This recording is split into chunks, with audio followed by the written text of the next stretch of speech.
প্রত্যেক মেয়েরই প্রতিদিন এই একই জিনিস ভাবতে ভাবতে অর্ধেক সময় কেটে যায়।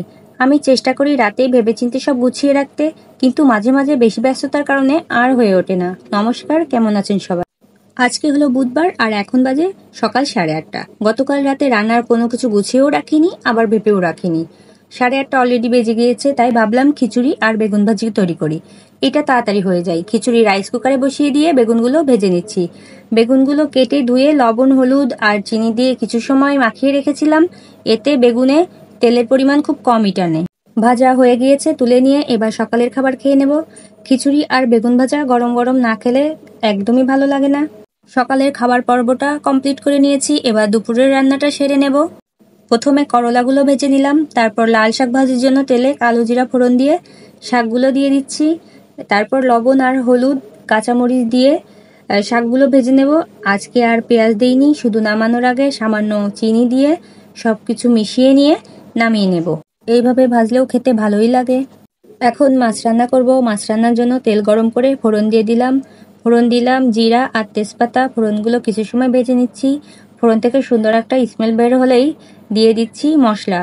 মশলা হিসেবে দেব মরিচ বাটা আর আদা বাটা। আজকে বাটা মাছ রান্না করছি, তাই ভাজা জিরা বেটে ঝোলে দেব। যে কোনো চারাপোনা মাছ রান্নার জন্য ভাজা জিরার গুঁড়া বা ভাজা জিরা বেটে দিলে অনেক সুন্দর একটা স্মেল আসে।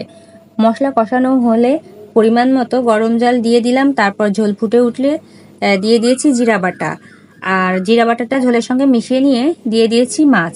মাছগুলো একটু বেশি ভেজেছি। বাটা মাছ শক্ত করে ভাজলে খেতে বেশি ভালো লাগে। নামানোর আগে দিয়ে দিয়েছি মশলা। এই মশলাটা আমি সব ধরনের মশলা দিয়ে বাসায় তৈরি করে নিয়েছি।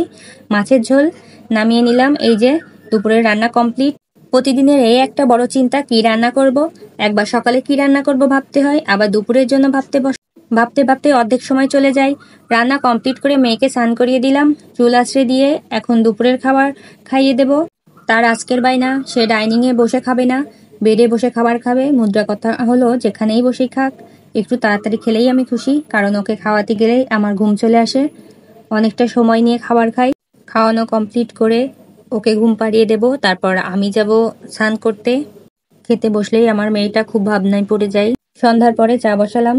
একবারেই দুধ আর জলের সঙ্গে চা চিনি দিয়ে দিলাম, পরে আর আলাদাভাবে দিলাম না। এবার কিছুক্ষণ জাল করব।